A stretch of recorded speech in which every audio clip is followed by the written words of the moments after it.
This is from a short story titled A Thousand Ways to Disassemble.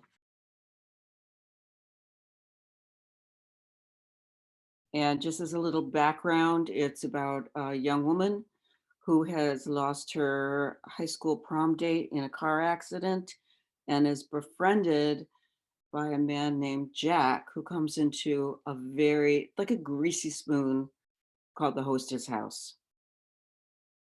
We'd been hit by a car with one headlight, a padiddle, which got me one kiss. The other driver, a drunk, had furry ears and eyes blacker than a mission. How could I not want to kill him? But my own brain was wounded, gray, seeping, like Jack, who comes into the restaurant every day as if making the Stations of the Cross. How he sidles in like the saddest excuse for an apology I've ever seen, even sadder, like a scarecrow or an abandoned space station falling to Earth.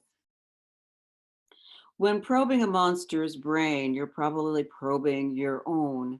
Jack is no monster, this much I know. He squats at the counter, a warped shrimp, the napkin. This he folds into the smallest anchor. I don't dare ask, what can I get you?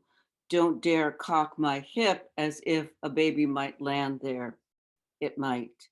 He brushes everything away, off the sleeve, off the overcoat, huge ensembles of thoughts, like jars of spilled buttons or a recurring nightmare of straw on fire. But who is the scarecrow, the scare, the crow, hovering, then gone, gone. The glances gone, gone, the moths, the dust, the wheat.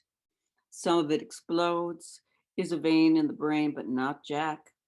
Like a vow, he sits there until he leaves me a nickel for a tip, then sets the gift on the counter wordlessly. Like the last thoughts before sleep, maybe my best, Jack walks out of the restaurant in snow that is flash reach low.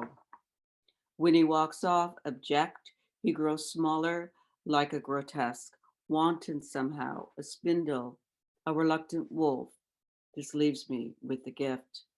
Wrapped in brown paper, I take it into the kitchen where I tear it apart, make slow work of it. Just one eye weeping, a single chip on my shoulder, and the usual screeching in my brain. Exposed, idiotic is how I feel when the paper falls away, a crepe hood. The gift is a statue of Jesus, about the height of a groundhog and no better looking, homely with homemade holes.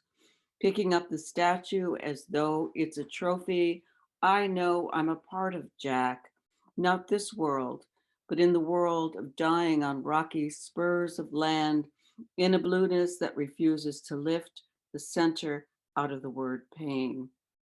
I understand that Jack loves me, not as a god or a devil, but as one who must attend to the difficult harvest of a life, to its losses and simple gains.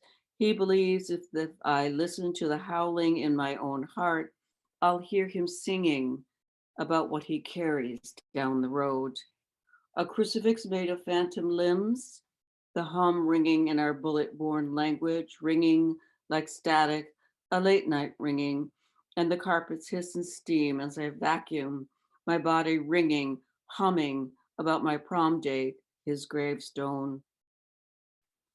Gone missing, but this ringing in my eardrums, rifled, symphonic, this ringing of midnight and breaks gone useless, and Jack's muzzled singing in his threading in and out of muscle and bone, this ringing, this hum, this ringing, and in the midst of it, Jesus.